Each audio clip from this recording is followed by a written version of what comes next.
My name is Victor, and what I'm about to share isn't just a story.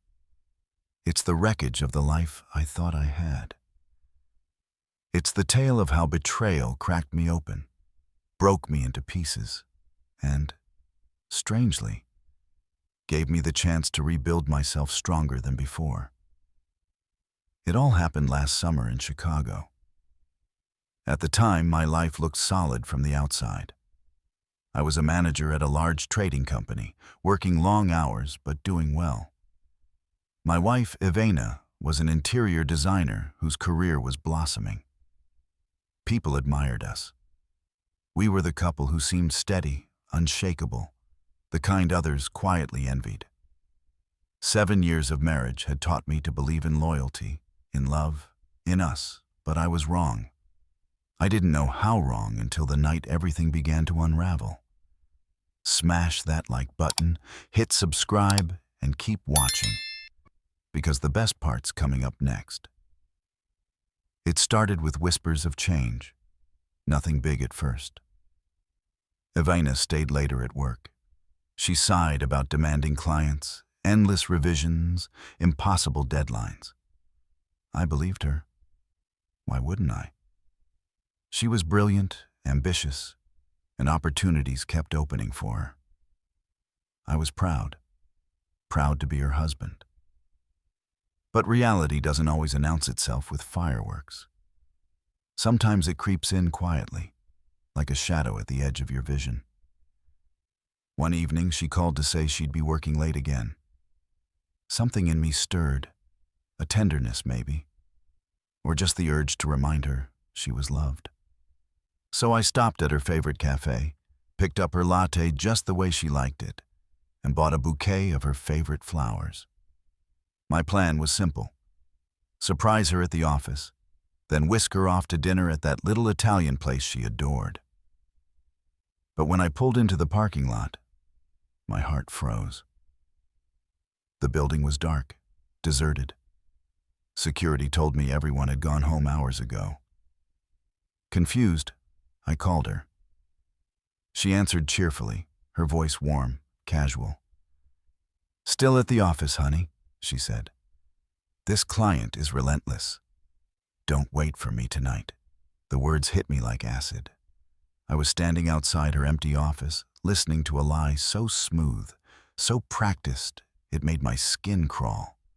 I drove aimlessly through the city, my thoughts a blur. And then, as if fate itself wanted me to see the truth, I found myself in a quiet downtown neighborhood. That's when I saw her, my wife. She was standing on the doorstep of a townhouse, her body leaning into the arms of a man I'd never seen before.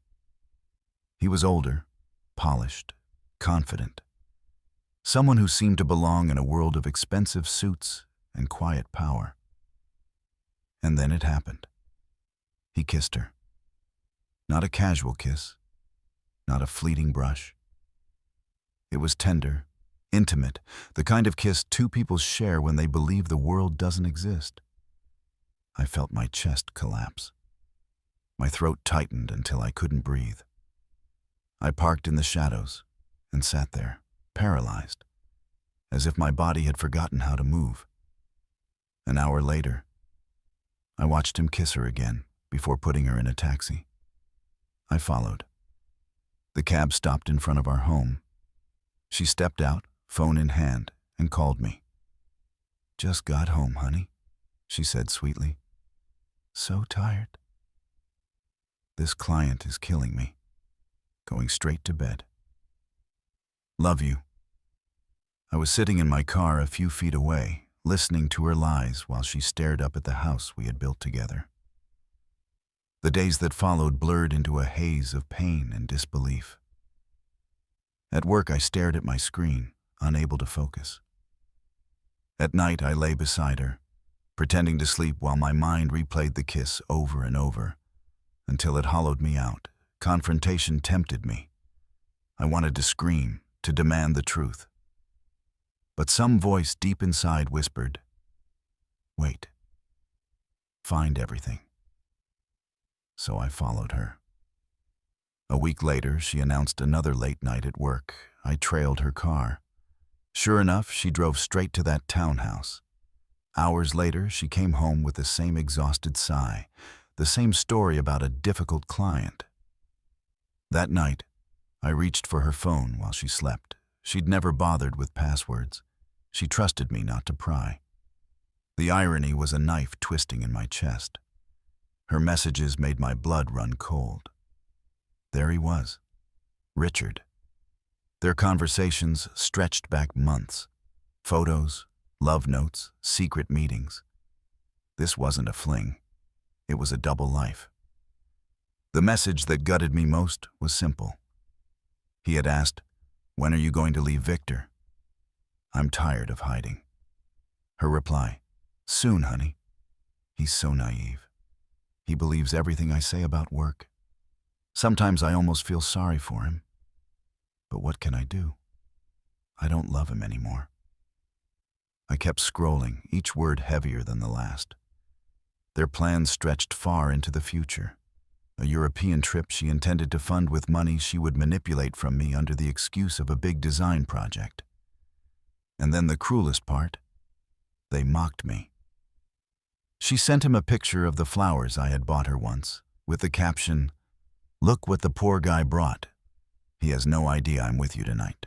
The woman I loved had turned my devotion into a private joke. Worse still, Richard was a lawyer, married, 2 kids. Their texts laid out a strategy for divorce, coached by him. How she could take half of everything. How she'd frame me as emotionally distant, incapable of understanding her creative soul. My world crumbled. Like what you see? Click like, hit subscribe, and stay tuned. Let's keep going. I should have collapsed. And for a while, I did. I walked through my days like a ghost, numb but burning inside. But slowly, something inside me hardened. I refused to let them destroy me quietly. I gathered evidence, screenshots, printed messages, photos. I hired a private investigator who captured them together all over the city. Each picture cut me deeper than the last, but I knew I needed them. And then I thought of Martha, Richard's wife. She was living my nightmare too. It took me a week to find her. When I finally reached out, she agreed to meet. Martha was gentle, weary, and already suspicious. When I laid the photos and texts in front of her, her eyes filled with tears. Not shock, confirmation. She had known something was wrong, but now the proof was undeniable. We sat in that coffee shop for hours, sharing pain, piecing together the cruelty of their lies.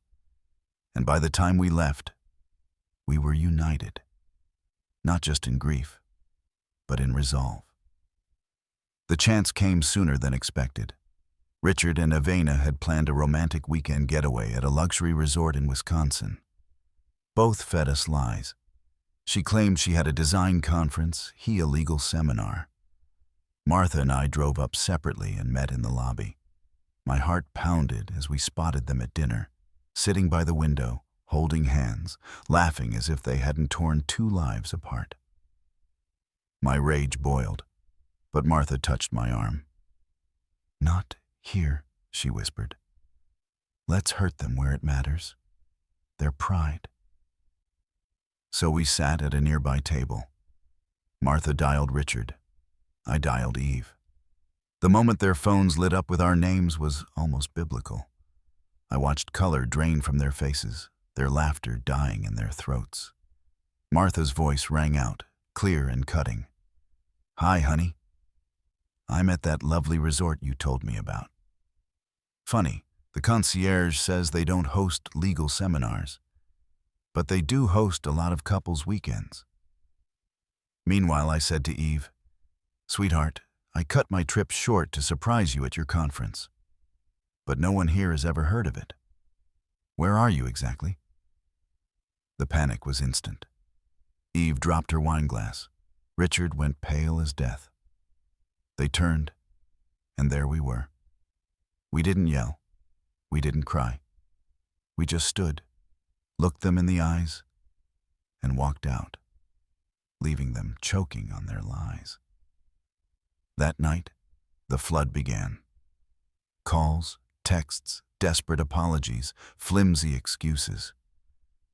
Richard begged Martha, calling it a midlife crisis. Eve swung wildly between sobbing apologies and blaming me for not being the husband she needed. But it was too late. Martha and I had already spoken to lawyers. With the mountain of evidence, divorces moved swiftly. Richard folded quickly, terrified of losing his career. Eve tried to demand half of everything, but her own words plotting against me destroyed her case. And their so-called romance? It collapsed under the weight of exposure. They turned on each other, trading blame and fury. Their great love story fizzled out in just 3 months. Richard lost his marriage, his practice, his family's respect. Eve lost her career, her reputation, and me. Both ended up alone, bitter, shadows of the people they once were.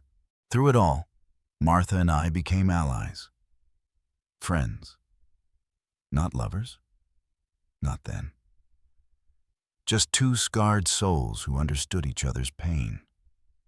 We carried each other through the darkest nights. 6 months later, the divorces were finalized. I moved into a small apartment. At first, the silence was unbearable. But slowly, I realized silence is better than lies. The last time I saw Eve was in court. She looked thinner, older, drained. As we walked out, she whispered, "Victor, I did love you once. I just lost myself." I looked at her and felt nothing. "You didn't lose yourself," I said. "You found yourself. And it turns out you're someone I never really knew." That was the last thing I ever said to her. A year has passed. I've started dating again. Jennifer, a colleague who knows everything and understands why honesty means the world to me now.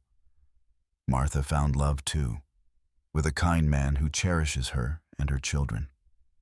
As for Richard and Eve, they sacrificed everything for their passion, and it burned out like a cheap candle. He's clinging to a lesser job, his name stained. She lives with her parents, her career in ashes. And me? I'm at peace. I once thought betrayal was the end of my story, but it wasn't. It was the beginning of a new one. The pain nearly destroyed me, but it also freed me. It taught me never to confuse blind trust with real love. Sometimes the worst thing that happens to you is the one thing that sets you free. You know, looking back at Victor's story, it's a painful reminder that betrayal doesn't just destroy trust. It destroys the version of yourself that believed in someone so completely. But here's the other side. Sometimes the cracks are where the light gets in. The ending isn't just about loss. It's about freedom. About realizing that loyalty to yourself matters more than loyalty to someone who doesn't deserve it. And maybe that's the real message here. You don't just survive betrayal. If you let it, you rise from it stronger, clearer, and more alive than before. If this story moved you, don't forget to hit that like button, subscribe for more, and share this video with someone who might need to hear it. And I'd love to know, what do you think about Victor's journey? Drop your thoughts in the comments below.